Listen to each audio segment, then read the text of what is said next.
like the Spirit is here with us this morning, and I'm so grateful for the three of you for your participation and your bringing your energy.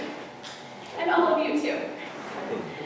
And so as we know, today is the celebration of Pentecost, when the Holy Spirit came like fire and like wind to those early Christians who were gathered together at the temple. And that was when the church was born over 2,000 years ago. And for that reason of the Spirit's coming, today is the day that we choose to celebrate Confirmation Sunday, when we receive new members, and particularly young members, into the church as full members. Their parents took vows for them when they were baptized, and now they have the opportunity to affirm, to confirm those vows for themselves. And it is a way that we affirm what the Holy Spirit is doing in their lives and in their faith. In preparation for this day, I've had the privilege of meeting with them regularly this spring. And in our time together, we talked about John Wesley, who is the founder of Methodism. He was feeling led by the Spirit when he formed small groups of Christians together who nurtured and challenged each other in their faith. So Methodism started as a small group movement within the Greater Church of England at the time.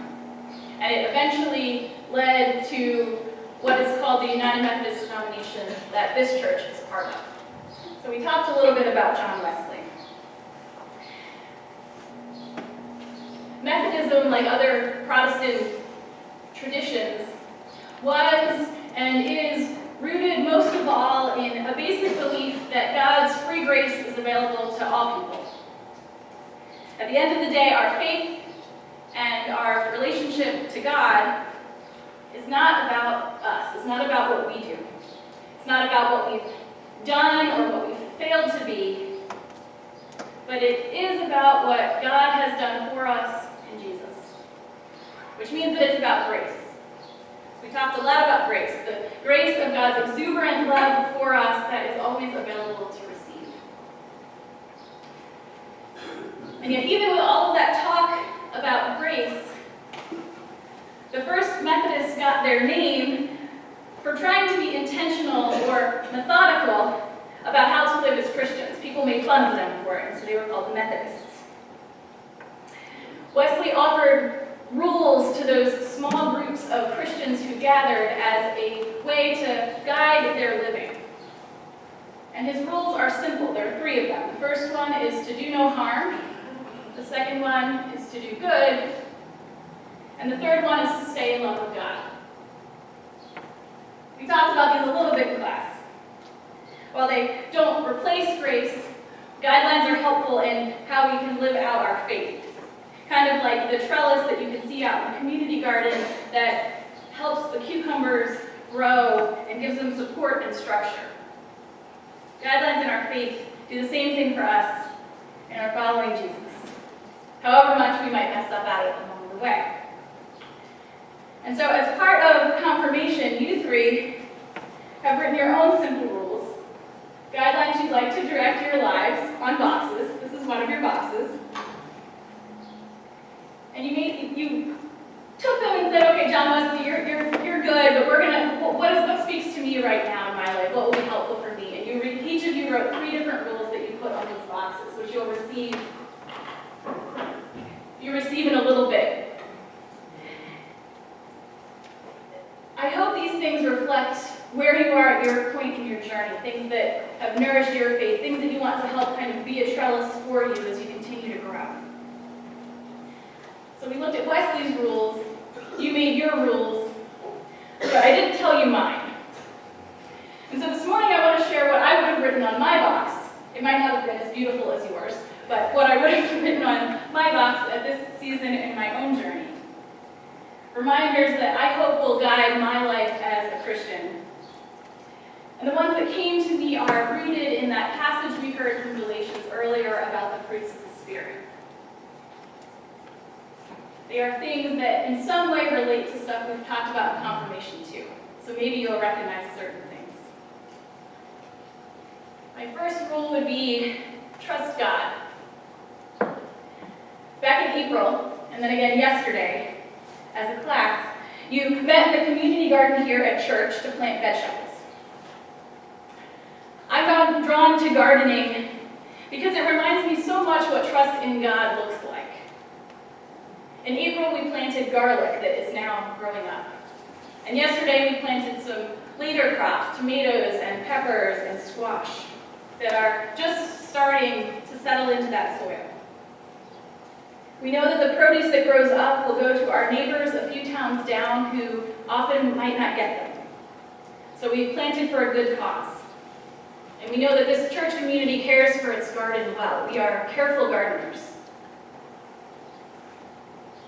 But there's also a lot that we can't control. We can't entirely control if the summer is a cool one or a warm one. We can't entirely control if groundhogs or chipmunks get into our garden through the fence. Our irrigation system makes sure that we have enough water, but if it rains all summer, there's not much we can do to stop that. So there's things we can do and things we can't do. It's an image, this gardening image, that challenges me to trust God with my life and with my relationships too. To do my part and then to let go and to trust God with the rest. I think it's an image that frees all of us to work hard at the things we care about. At our jobs, at our classes, at our sports, at our hobbies.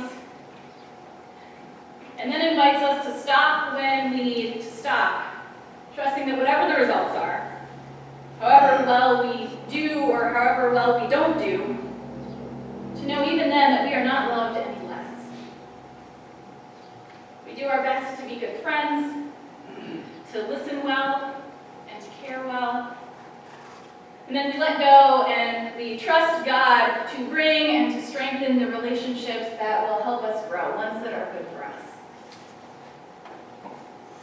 Galatians says that the fruit of the Spirit, things that we heard like peace and love and joy and gentleness, that the fruit of the Spirit appears in our lives the way that fruit appears in an orchard. In the right time, due to the care of the gardener, but also with trust that God does God's part in helping things grow and helping fruit grow. So my first simple rule for myself is to trust God. Something I need a reminder of each time I walk by that garden. Rule number 2, rest. One of you said that you like to come to church because it is a space to just sit and be, even if you aren't paying attention. I think that is so right. Even though, our culture, we know, is so full of busyness, of packed schedules, of constant movement. We end up doing and doing and doing, or as one of you said to me this week, running, running, and running. My life, probably also yours, sometimes feels like a constant motion. Church can be, I think church should be, a needed break from all of that. It is something that offers us a pause. In an effort to have a pause to rest, last Friday I stayed home all day and I made sourdough bread, which may not seem like a pause. Bread can feel like work. But what was amazing and restful about it was how slow the process was. You start off by taking some starter and you mix in flour and water and you let it sit overnight. And then in the morning you fold in more flour and water and you add some salt and you let it sit. Then you fold it and you wait for 30 minutes. Then you fold it again, you wait for 30 more minutes. And again, and again, and again. In those moments of waiting, in those moments of resting, the water soaks up the flour and it lets the natural yeast that is in there from the starter, it gives it time to feed on the flour and to release the CO2 that ends up making bread bread. It rises to a beautiful loaf. Without the rest, that wouldn't happen. Rest is necessary for those fruits of the Spirit to rise up to. The Hebrew word for spirit is the same word as the word for breath. And so the Spirit, the Holy Spirit, that we celebrate today is linked to our breath. It's deeply connected to our breath. That's something we talked about with our breath prayers. And so this second rule is one that is a reminder to slow down, which is of course much easier said than done, which is why it's a rule, and to just rest and to breathe, which is a way of connecting to God, a way of allowing those fruits of the Spirit to ripen, a way of being the person that God made me to be. Which brings me to my third rule, which is be me, or in the second person, be you. Be you. The Message translation, which is the one we heard Grace read, it ends this Fruits of the Spirit passage with this line. Living by the Spirit means we will not compare ourselves with each other as if one of us was better and another worse. We have far more interesting things to do with our lives. Each of us is an original. Each of us is an original. Last year I worked with a group of high school and college students, mostly women, struggling with eating disorders. Over and over again with them, the conversation turned to how easy it is to feel not good enough the way we are. In an achievement-oriented, social media-saturated environment of seeing how many likes people get on Instagram and wondering how many friends really know and love us, and being measured by appearances, by numbers and letter grades, by goals made or goals missed. In the face of all that, Christianity teaches us that God has created us, that God made us original selves. When I started going to church in college, it was in part because it offered this safe space to discover who I was and to be it. To be it not to be it in comparison with anyone else, but to be it because it points to God who designed me, and because hopefully it does something to encourage other people to be who they are without fear and shame too. That's something that drew me to the church. It's something the church offers. In a few moments, the three of you will be invited forward to confirm your baptismal vows. Jess and Sajin, who have been your sponsors this spring, they will give you that box that you made last Sunday to take with you to use as a prayer box or whatever else you'd like to use it for. And inside you'll find some small stones with fruits of the Spirit written on them.